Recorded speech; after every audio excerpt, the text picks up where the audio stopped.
Bahan aktif untuk flek tidak mungkin dimasukkan ke skincare acne.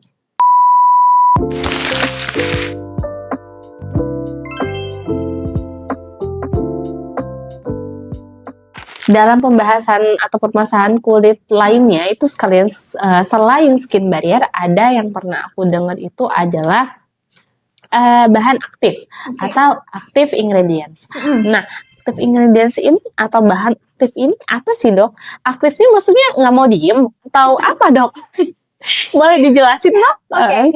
Jadi active ingredients atau bahan aktif ya, mungkin teman-teman pasti pernah dengar di platform-platform banyak itu.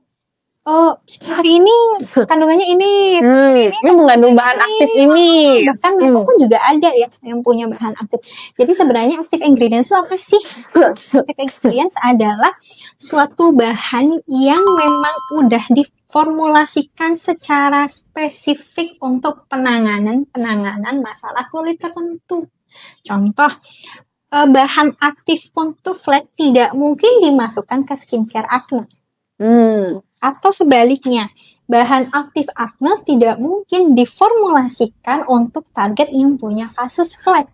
Jadi memang dia sudah diformulasikan sedemikian rupa untuk dimasukkan atau dijadikan bahan campurannya dalam suatu produk sehingga tujuannya untuk memperbaiki masalah kulitnya. Gitu. Itu yang disebut nama active ingredients. Oke. Nah, banyak tentunya bahan-bahan aktif yang mungkin udah didengar nih sama teman-teman semua ya, Dok ya, sama baseline semua nih. Bahan aktif yang sering kita dengar itu dan populer itu apa, dan tentunya fungsinya apa? Oke, lebih ke contoh ya, mungkin general aja deh biar teman-teman yang nonton juga paham ya. Contoh kasus di jerawat. Biasanya apa aja sih bahan aktifnya? Yang sering dipakai, satu niacinamide, salicylic acid, sama ada retinol. Tapi khusus untuk retinol sendiri dia spesifik di jerawat beruntusan, bukan jerawat yang aktif. Karena dia akan lebih perbaiki itu pada saat jerawat beruntusan. Kalau udah jerawat aktif nih, bahan aktifnya mungkin agak sedikit lebih tinggi ya dosisnya, dan itu biasanya dikeluarkan oleh resep dokter, tidak boleh sembarangan. Kalau kasusnya misalnya flek nih, maka nanti ada berbagai macam bahan aktif yang bisa dipakai ya teman-teman ya. Contohnya misalnya kojic acid, niacinamide, terus juga bisa dari asam tranexamide, atau kita biasa kenal di luar sana tranexamic acid ya, sama juga bisa dari vitamin C.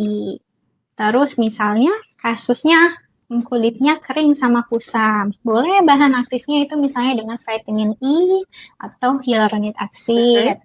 Nah, kalau yang beruntusan tadi misalnya dari ini ya, dari yang retinol ya, atau kalau misalnya dokter saya mau yang dari retinol, tapi pakai retinol kadang iritasi. Biasanya sih bahan aktifnya yang di bawahnya ya retinol. Misalnya seperti itu. Jadi lebih ke pertama harus tahu dulu nih masalah kulitnya apa, supaya pemilihan bahan aktifnya di dalam skincare juga nggak salah.